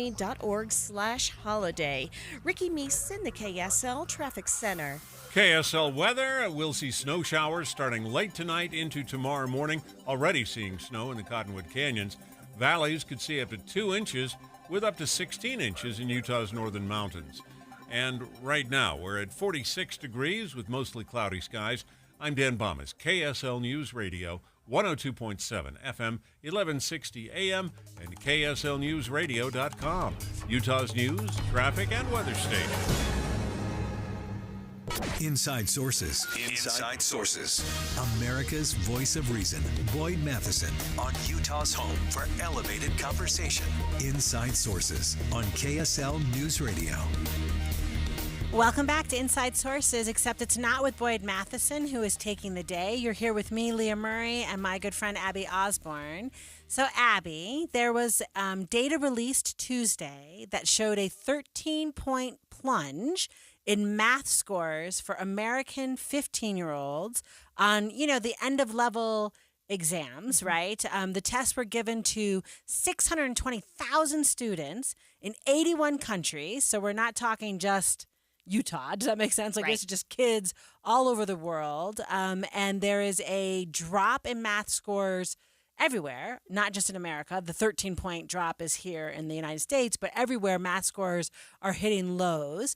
So we have got with us Nat Malkus, who is a senior fellow and the deputy director of education policy at the American Enterprise Institute, to help us kind of figure out what all is going on. Welcome to the show, Nat. I'm glad to be here. Thanks. So can you tell us, I think this begs the question, so math scores are going down. Why? What are analysts saying? What are the causes of this decrease in learning that we're seeing in the data? Well, there's the pandemic, and I think that's the big explanatory thrust here. The pandemic rocked school systems, not just in the U.S., but across the world. And we're seeing some of this, particularly in math scores. This round is for 15-year-old students, so this is high school students. We've seen this these declines in other subjects elsewhere. But, this is our first really good look at high school scores, because most of the previous scores have been in the elementary grades. And the math declines, they're big. They're nothing to sneeze at. That said, this may be actually better results than we might have expected. Why, Nat? expand on that. Yeah, tell us why, because you just talked about we're declined actually in other subject areas, and that was going to be my next question. But your last statement actually triggered something there. Yeah, well, it's a complex look, right? So we've seen big declines in reading and math in the lower grades, and a struggle to catch up post-pandemic here in America. These, typically are going to translate into declines in, well, all subjects, right? Reading, math, science, for other grades. But what we're seeing for these 15-year-olds, reading performance really didn't go down for these students, which is, sort of a surprising bright light given the pandemic. And, I don't think this is a great excuse. I'm not trying to brag here on the United States, but our losses in math are a serious concern. They weren't as bad as we saw in a bunch of other countries. Interesting. Again, that's not something to brag about, but it's realistic to say it could have been worse. Of course. Yeah, I like that, Nat. But here I'm going to just say this to you. I have a 14-year-old child and a 16-year-old child. So they were not measured on this test, but they're right in this range that would have been affected. Are they just done, right? Like for the rest of their lives, like math is just not going to be their thing. Or is there any way, that we can reverse these declines? And what do we need to do to make those changes? So we do need to reverse these declines. So math performance, we are not at the same sort of international rankings. So if you care about those, we're much further down in math than we are in reading and science. I think math instruction needs to sort of improve across the board, and that was the case even before these pandemic declines. So what we're doing is sort of if you care about the international rankings, we weren't doing great. We may have moved up a rung or two, but now in an absolute sense, we're doing worse. Look, math performance is really cumulative, and in many ways, it's going to take a lot more direct cumulative instruction. And so it's not terribly surprising that math took a hit, but I think that parents, schools, and our leaders should make clear, kids aren't doing well. These math declines, they can translate into sort of problems in the economy, trimmed possibilities for students when they get into college. And this is a very serious place for the school system to engage. And I think, you want to look at these in the context of the other scores. We've seen really problematic test scores in both reading and math in the lower grades. And even when we look at the limited data we have for college students, ACT scores, SAT scores, really low post-pandemic. So I think it's really important to take stock of these scores and not to bury our heads and say, well, thank goodness the pandemic is over. I think it's very important for us to put an end to sort of the loosened pandemic expectations for students and get back on the horse. Nat, I'm going to put you a little bit on the spot. America's think tank, AEI, is who you represent and who you work with. What would you say to people making decisions at the local level on these standardized tests, or what are your suggestions for how we move the needle to making meaningful change for these students in these areas of really the need of math and reading? Yeah, there's a serious question here about what is the problem? Is this problem an instructional problem? Like, do teachers just need to do better or draw kids to work harder? And I think there are questions around that, no doubt. But look, other things that we've been tracking post-pandemic and that I've been paying a ton of attention to is this chronic absenteeism crisis. The percentage of kids missing a lot of school has really skyrocketed, almost doubled over the pandemic, and it's not falling as the COVID threat is falling away. And look, if kids aren't showing up to school 18 days a year or more in really high percentages, I mean, we're talking 1 in 4 students across the nation or more, then their math performance isn't going to improve very rapidly. So I think instruction we can improve on, but look, this is basic culture, basic sort of hygiene of going to school regularly, putting in the work. And I think we need to do a lot of culture rebuilding in schools. A lot of that is going to take very clear and frank conversations with parents and kids when they're not showing up, when they're not putting in the effort. And I think that until we fix that culture problem, we're not likely to see a big rebound in scores. All right, Nat Malkus, Senior Fellow and Deputy Director of Education Policy at the American Enterprise Institute. Thank you so much for your insight this afternoon. It was great talking to you. All right, Abby, coming up after the break, let's have a conversation about what some cool women are doing, some projects they've been involved in, and we'll get into it after the break.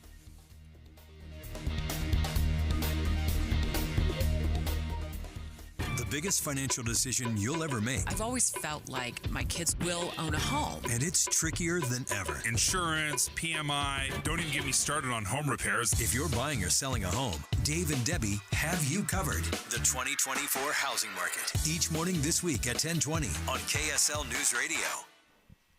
Andy Farnsworth and Steve Sales, the movie show guys, and we're at NPS Industrial in Salt Lake City, 1601 Empire Road. And if you've never been to NPS, they have this great thing where they sell you stuff at a way discounted price, but it's all, a lot of it's brand new. It's all brand new. And it's stuff that's overstocked from other places, and now it's here at NPS. So you come to a place like the industrial site, and you can spend an hour easy because there's so much good stuff to look through, and you never know what you're going to find. And that's one of the great things. We've got Tammy, the store manager here. Tammy, if you don't buy it now when it's there, it may not be there the next time you come in. So yeah, we we like to think that we've got plenty to offer when you come in, but sometimes you come in, you're like, oh, I think I'll just wait till tomorrow. But don't do it. You don't do it. You've got to. You got to. Yeah. If you do home repair of yourself, there's all kinds of stuff. Come here before you go to a big box store and see if they've already got something, the same thing you're going to go buy there, and at 30 to 70% off. And here's a great thing if you come in right now. Today we've got a deal for 30% off all single-priced items under $300. And then there's some amazing things you have that are over $300. How much are they off? They're 50%. 50% off an item, $300 or more. And it's already low. So this is the time to come in and check out industrial side of NPS, a nice place to save at 1601 Empire Road in Salt Lake.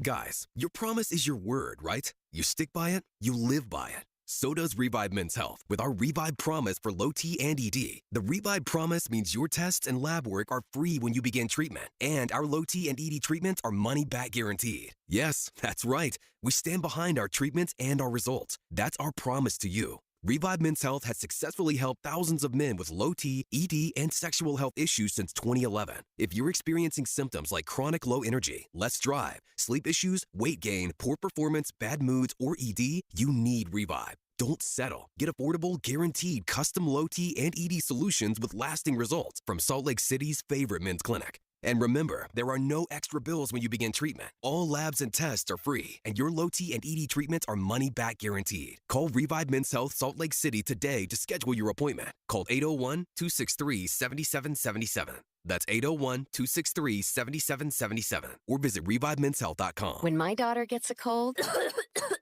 I have a secret weapon. Dayquil Kids Berry from Vicks. Dayquil Kids is specially formulated to treat kids' most bothersome cold and cough symptoms quickly. And the best part is that Dayquil Kids Berry tastes really great. Aren't you supposed to be resting? Maybe. Dayquil Kids Berry. The kids' berrylicious daytime congestion, coughing, stuffy head, stuffy nose, just for kids. Medicine. Safe for kids 6 years plus. Not completing high school is more of a social thing than it was an academic thing. Even though all these years have passed, I still had that longing to have my diploma. At age 30, Carissa finished her high school diploma. If you're even considering getting your high school diploma, you can do it. No one gets a diploma alone. If you're thinking of finishing your high school diploma, you have help. Find free adult education classes near you at finishyourdiploma.org. That's finishyourdiploma.org. Brought to you by the Dollar General Literacy Foundation and the Ad Council. Hey guys, Alex Curie for Alpine Home Medical. You've heard me talking about Alpine Home Medical for years and about how great of a service that they provide to our community when it comes to getting you your at-home medical needs. Well, I got some great news. They've been talking about it for a while. They've been excited to announce it, and it's finally here. It is a brand new store in Tooele, Utah. Yes, they have brick and mortar stores all across the Wasatch Front, but they're excited to be able to bring this one to the heart of Tooele. It's just north of the Walmart off of Main Street, and the store's just going to be just like every one of the stores that they have at Alpine Home Medical, offering a massive selection of home medical supplies. Do you need a CPAP machine? Great, they've got it. Do you need a power scooter? Great, they'll take care of you. Need assistance in your home? They're going to get it set up for you, and they're going to do it the Alpine Home Medical way, which is the highest quality that you can get. Expect the best from Alpine because that's what you deserve. They accept most major insurances and can work directly with your provider to be able to make sure you get exactly what you need. And now they're excited to provide everybody out in Tooele with that same service. So visit them online, alpinehomemedical.com.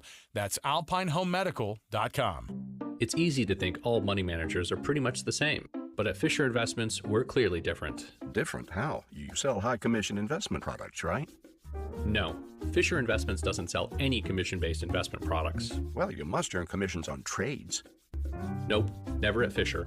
We're a fiduciary, obligated to act in our client's best interest. It's the highest standard of care for a financial advisor. How do you know what's in their best interest? We get to know our clients and then tailor a portfolio based on their goals and needs. But you probably sneak in some hidden and layered fees. No, we have one transparent management fee, structured so we do better when our clients do better. Wow, you really do look out for your clients. That's because our top priority is helping them achieve a comfortable retirement. It might be why most of our clients come from other money managers. Visit FisherInvestments.com to find out why investors like you switch to us. Fisher Investments. Clearly different money management. Investments and securities involve the risk of loss. With the three things you need to know this hour, I'm Dan Bomas. First, West Valley Police stopped a man for jaywalking, but tried to get away by carjacking a vehicle in a fast food drive-thru. Second, hospital patients are facing shortages of important generic drugs. And third, the White House trying a new tactic to force down the price of drugs that were developed with federal funding.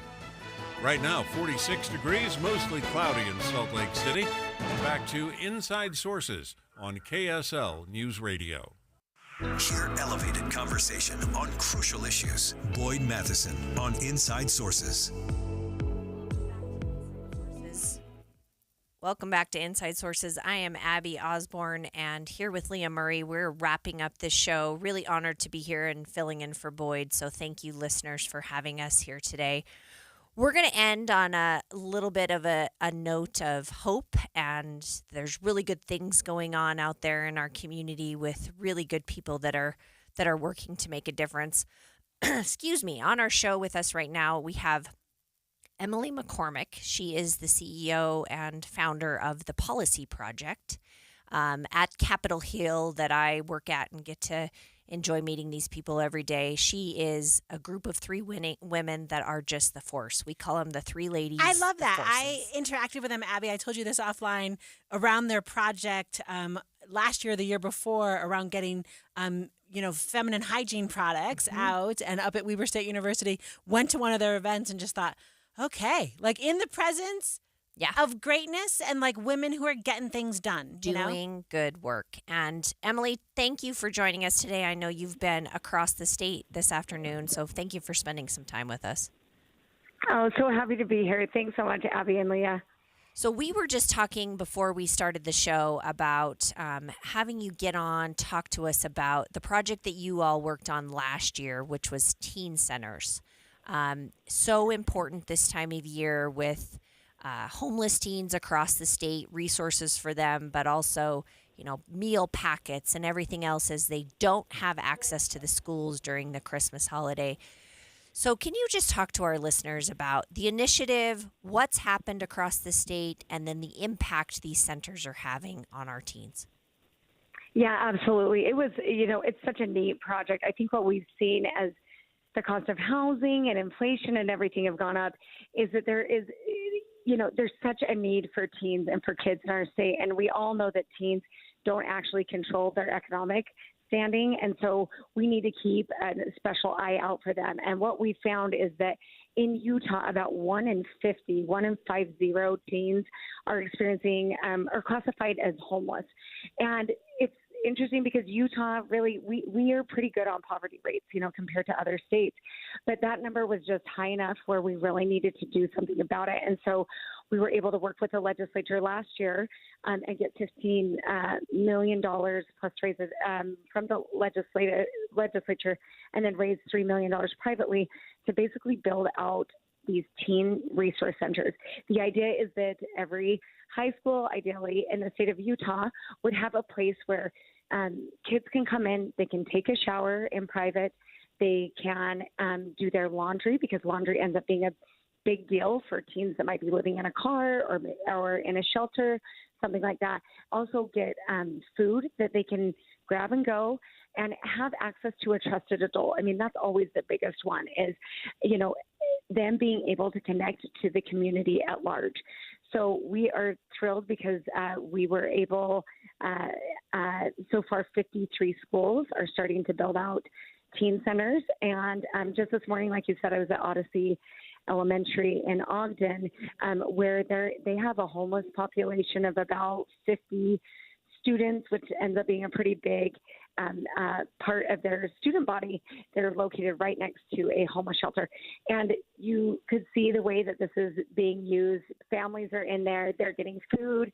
They're getting laundry. They're, being able to do their laundry. So it's actually it's a really neat thing to be able to see these kids and these teens really be helped and to strengthen families in that way. So, Emily, I love the whole concept of your policy project, and it's this public-private partnership, right, to solve the issues that we see. Can you talk to us about, because I get it, you got money last year in the legislature, but teen centers are just now coming online, right? So you were there at Odyssey Elementary today because things are coming online. Is there something, like, what do you need now, right? Like, is there like some kind of drive, like maybe you're collecting something for these teen centers, or is there something our listeners could do to help get all of these centers up and running, especially in time for the new year? Yeah, okay. Thank you for asking. That's my favorite question. Yes, there's of course something people can do. The exciting thing is that, the legislative part is done, and that is always a relief. But now we're really turning these over to their local communities. So we have districts, everywhere from the biggest school district, Alpine, with 90,000 students, to Tintic School District with 213 students. All of these communities, almost every community in the state of Utah will have a teen center located there. Right now, the best thing you can do is check with your local high school, because they need all kinds of resources. These teen centers now need to be filled. They need to be filled with food. They need to be filled with blankets. They need to be filled with things that you remember being a teenager in that kind of awkward stage where you're feeling alone and awkward anyway. All of those resources need to be at a teen center. And so we are strongly encouraging and asking local communities to figure out if their school is getting a teen center, and then to create or to bring resources to those schools. Emily, so appreciate what you're doing. We just actually had an experience for listeners. We adopted basically a few schools in Washington County and in Utah County, and supported 65 students, homeless students. There's over 300 just in Washington County alone, which blew my mind. And these are not couch surfer homeless teens. These are homeless teens.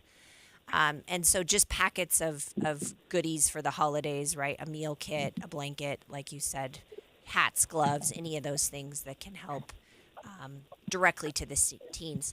So you're in most high schools across the state, and obviously you have liaisons across the state as well. How do you get involved with what you're doing, and not just on the teen packets and the donations, but what you're doing as the policy project for our listeners that are interested in, I want to give back? Yes, we love it. There's nothing we love more than community members getting involved in policy initiatives. And the best way to do that is just to visit our website, which is thepolicyproject.org.